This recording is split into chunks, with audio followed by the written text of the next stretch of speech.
Well, good evening, everyone, and welcome to Bust Your Ruts Radio. I'm your host, Deb Erickson, and I am so glad you are here tonight because tonight our topic is failure is not an option.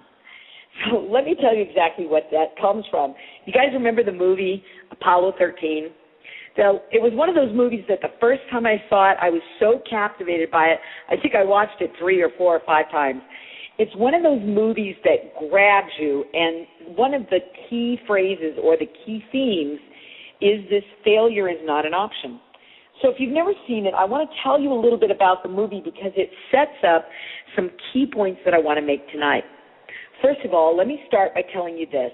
We're going to keep this call short and sweet tonight. So it's going to be shorter than usual because I want to pack as much as I can in as little bit of time so that you can get back to work. Here's what I know. You are facing one of those amazing moments in time where the next 11 days could make the difference between you achieving a goal or falling short of it. It also is the same period of time for you to get yourself prepared to get a running start for your next year. And so since we have such a short window here, what I want to do is I want to fire you up. I want to give you some great content and turn you loose tonight so that you can capture this action, right, this energy in action this evening. So here's the first thing I want you to write down in your notes, right? Failure is not an option. That slogan really represents a mindset. It's a mindset. It's not about action. It's about a mindset. But here's why this is so important. It's a mindset that opens a space for miracles. Write that down. That's profound. That's good. When you take the attitude, failure is not an option in my life, you are creating a mindset that opens a space for miracles. If you want to experience miracles in your life, there's a couple of things you got to do. You've got to hold a big vision, a big, big, big vision. It has to be a massive vision because, well, quite honestly, miracles don't happen with puny kinds of visions. It's got to be something big. Here's the thing is you need to hold that vision even in the face of certain failure. Even in the face of hopelessness, you have to be willing to hold the vision. That's why the vision has to be big. It has to be bold. It has to be magnetic and passionate because even in the face of certain failure, you have to be able to hold the faith. Next, you've got to be willing to follow your intuition. And what I mean by that is once you open a space so that miracles can occur, you've got to be willing to jump in and follow where your intuition leads you. You're going to have to use creative resources, right? You're going to have to find new ways of doing and being in this window because that's how miracles happen. You have to come to this with an attitude that you will settle for nothing less than your goal. Now, here's what I want you to recognize. You may fall short of your goal, but the attitude is an attitude of not being willing to settle for less. Why? Because the attitude of holding fast, again, opens up creativity. It opens up inspiration. It opens you up to things that would never show up under any other circumstances. You've got to be able to analyze and use creative solutions. So, again, you have to be willing to go where you've never gone before. Write that down. That's good. I have to be willing to go where I've never gone before. That's that attitude of failure is not an option. I got to be willing to do whatever it takes. You know, when I use that phrase a lot, do whatever it takes, I've known some people have a real resistance to that. It's like, well, wait a minute, I don't want to do anything illegal. Well, of course not, right? I don't want to do anything that would hurt me or my loved ones. Well, of course not. That's not what we're talking about. What we're talking about is an attitude, an energy. It's like getting a calling, right? When you feel God's calling in your life and you say, I will be a willing and faithful servant, I will do whatever it takes, that energy, that commitment, right, that response to the calling is what opens up an opportunity for miracles to happen in your life. So let me tell you about the movie and why the movie is so touching, because many of you are going to see that how the movie unfolded, which is really a true story of Apollo 13, how it unfolds is much like what many of you are facing right now. So there's a lot of great metaphors, and I want to give you kind of the process. So here's what's happening. In the movie, right, this is Apollo 13, so we've had a couple of moon shots. We've even had men walk on the moon before, but Apollo 13 had a very specific mission. They weren't the first to walk on the moon, and they really weren't the last ones scheduled to walk, but they had a specific mission. When they took off, everything seemed to be perfect. The first separation, of the rocket happened just fine, and the next one happened just fine. And then they were getting ready to do the maneuver where they take the capsule and and pull it apart and turn it around and dock it. And when they dock into where they were hooked up, what happens is it pulls out the lunar module. So what they're actually doing is they're getting themselves reorganized and repositioned so that they have the tools that they need to accomplish their goal. Well, in the process of reorganizing and realigning, something goes horribly wrong. A short in a little itty-bitty circuit blows, and when it does, it blows a side panel off of one of the rockets. And as it does that, it basically blows a hole in their oxygen tank. And so they are tumbling through space, losing oxygen. So the minute they realize it, of course, they let Mission Control know when something's wrong. The words, Houston, we have a problem. So in that moment, they're saying, uh-oh, something is not going according to plan. Now, as I tell this story, I'm going to jump over here to your life, and we're going to draw the parallels because I really want you to get it. So have you ever been, right, on a mission? You're on a mission to accomplish this goal. You got 11 days left. You're honing in on it, right? And part of the way through, all of a sudden, something goes wrong. And in that moment, you have that sinking feeling, Houston, we have a problem. Something is terribly wrong, right? What's really interesting is what happens, because in Mission Control in Houston, all of a sudden, everybody goes into problem-solving mode. It's like quickly, everybody's trying to figure out a way to stop the leak and figure out what it is and what's the impact and what's going to happen. So while the rocket is kind of tumbling out of control, you've got all of this that's happening behind the scenes that's going to support and assist Apollo 13. So one of the things I want you to recognize is that when you state your mission, when you say, this is what I intend to do, and then all of a sudden something gets in the way.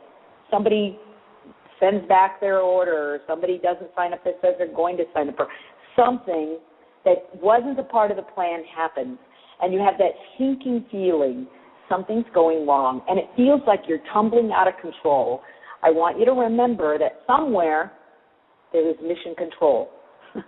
Whether you see that as God and the angels, however you see it, there are forces at work that are right here, right now, trying to figure workarounds, right? Trying to organize and structure and orchestrate the next steps.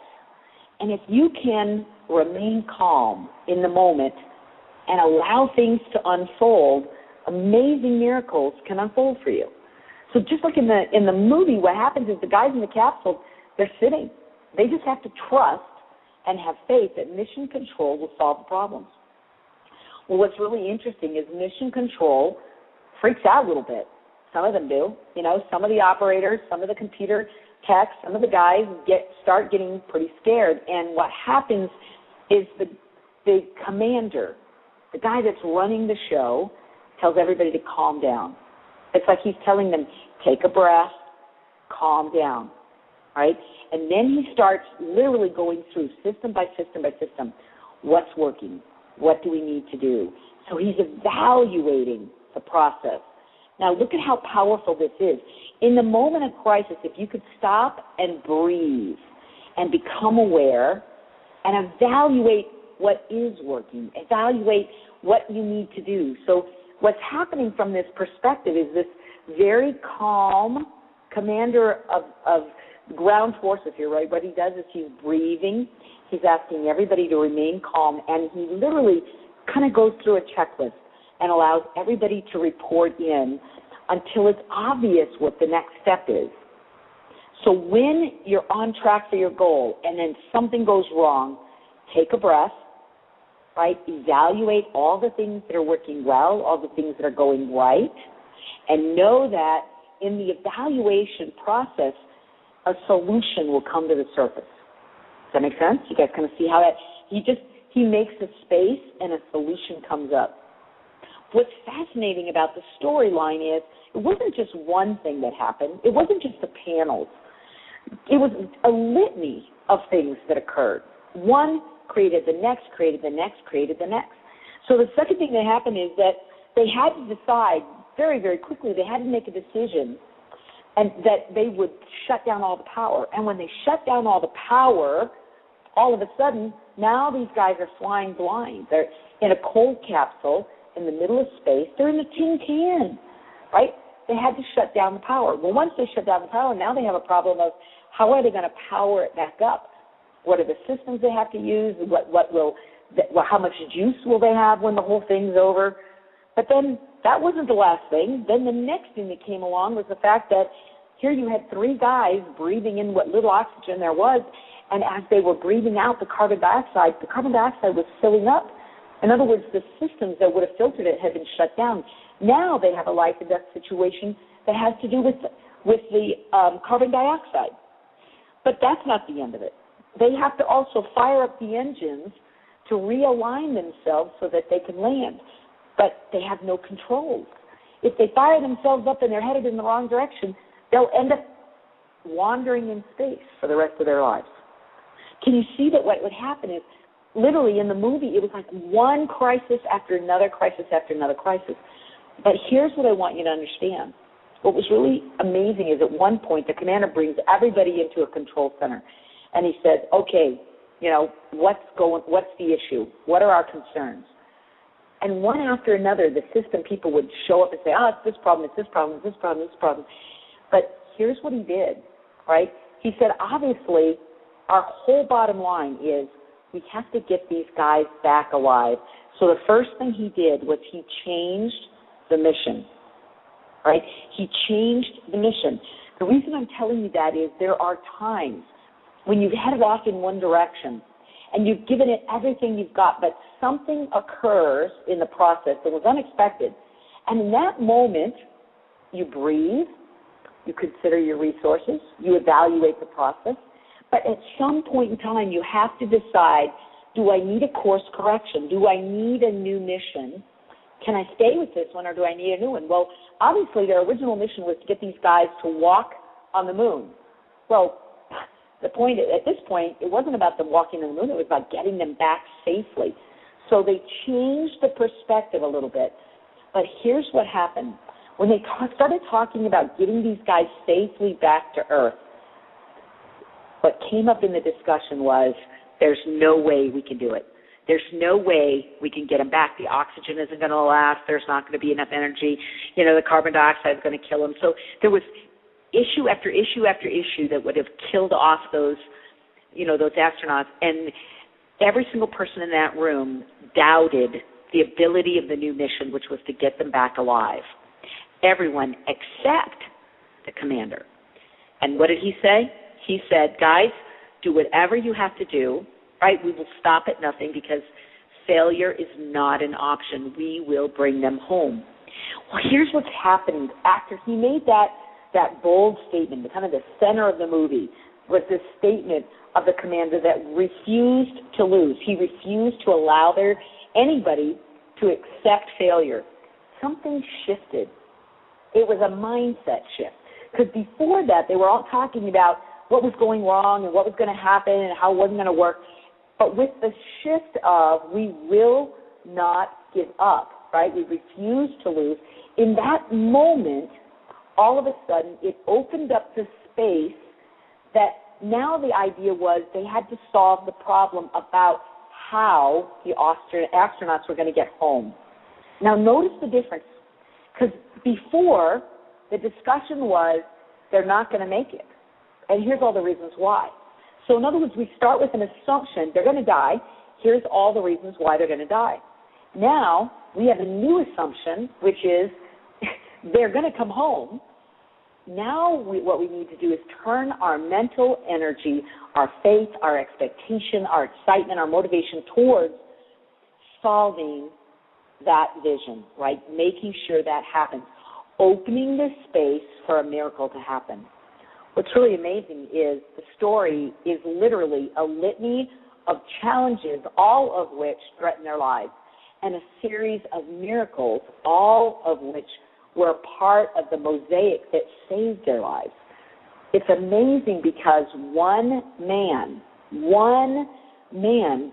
held the vision and made the commitment that these men were going to come home alive. And once he did that, the rest of them jumped on board and started putting their mental strategies and their passion and their energy and their commitment into it to solve whatever challenges came up. It's an amazing story. It will grab you. But one of my favorites is a line near the end. Near the end, when they keep overcoming all these things. There's a hurricane in the recovery zone. I mean, it's just one thing after another. They're not sure whether the heat shields are going to hold. They could burn up in reentry. I mean, there's just literally challenge after challenge after challenge.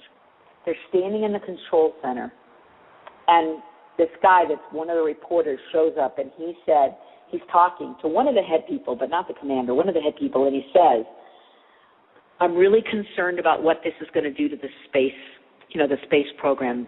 This could be our darkest hour. So look at the projection there. This could be our darkest hour. And you know what the commander said?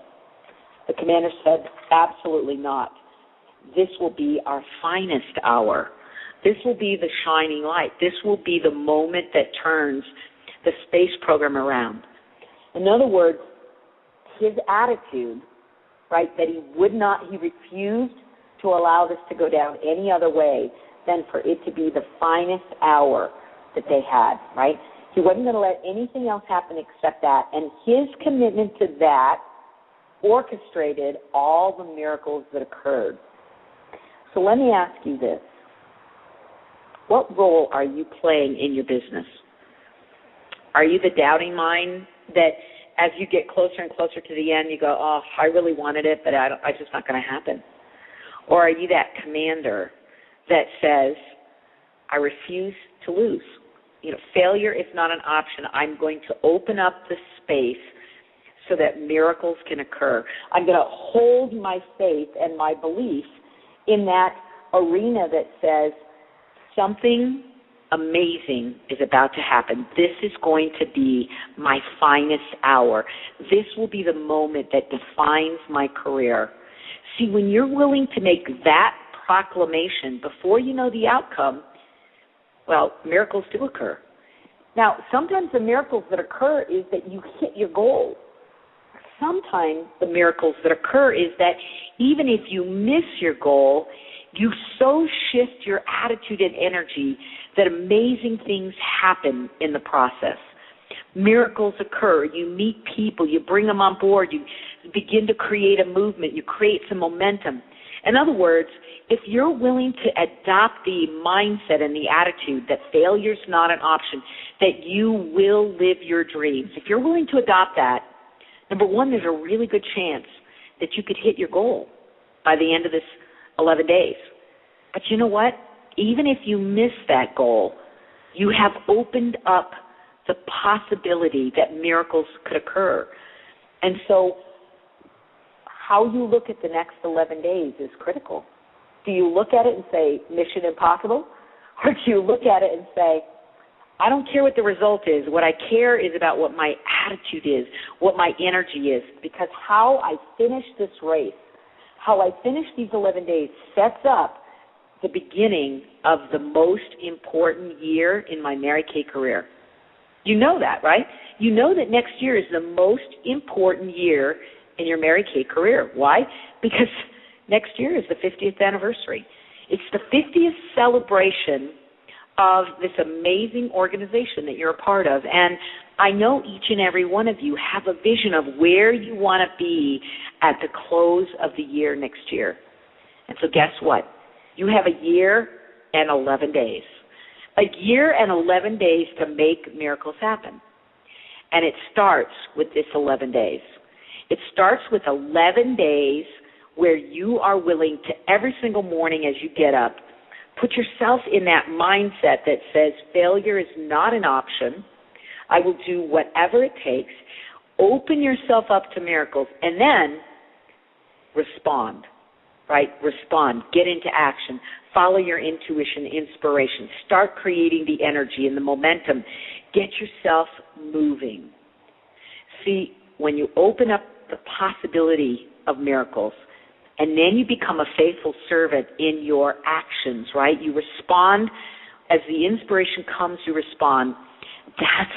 That's when amazing things can happen. That's when you will look back at this point in time and say, that's what changed everything. For the first time in my career, I had a running head start as I launched into the biggest year of my life. For the first time ever, I was actually working towards my 2013 seminar year in 2012. Right? Before we even finished last year, I was already prepping. I was already moving. I was putting things in place. And remember, when you do the work that you need to do here, right, what's happening is as you create that mindset and that vision, you're actually putting into play energy that runs to the ends of the universe, right? Energy that rebounds off the heavens. What we're really saying here is that you are connected to and having a ripple effect on resources and people and energy and beliefs where everything can line up to support you in achieving your goal. Do you guys feel that?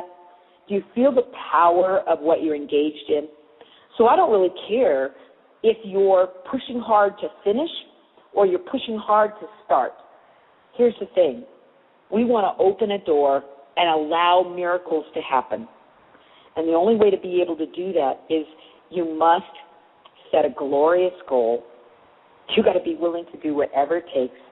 You have to have a mindset that says failure is not an option. And you've got to be willing. When I say do whatever it takes, it really means this. Would you be willing, in order to have your dream, would you be willing to change your attitude or your mindset? Would you be willing to bust some ruts? Would you be willing to change habits or patterns? Would you be willing to go back to school to get new skill sets, new knowledge, new understanding? Right? Would you be willing to use new tools? Would you be willing to expand your comfort zone, right? And do things that you never thought possible.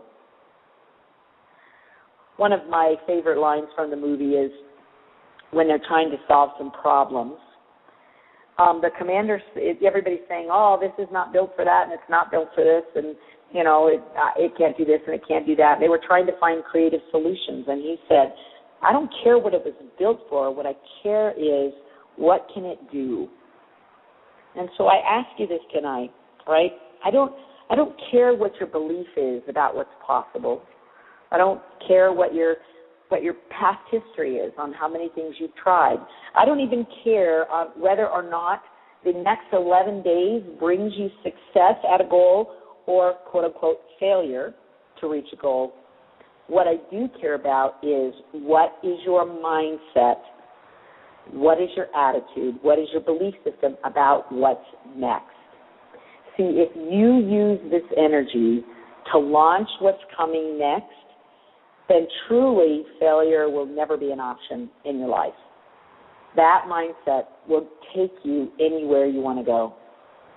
I want to invite you to come and play with rut busting. You know that we're in the last couple weeks here of the seminar year, and we're also in the last couple weeks of the current rut busting and I Can Coach classes.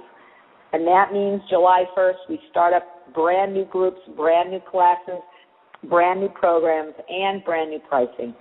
If you want to get in ahead of all of those upgrades so that you can be grandmothered in, now's the time to act. I would love to have you in any or all of the programs.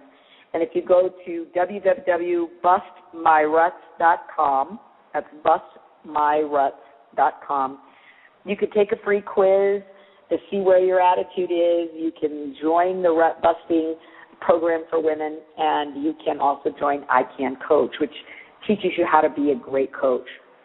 Any way you look at it, well, I invite you to come and play in a community and a structure that will support you in learning the tools and techniques that you'll need in order to hold a glorious vision and then be able to move past any obstacles that could get in your way and step into perhaps the grandest and greatest dream that you have for 2013.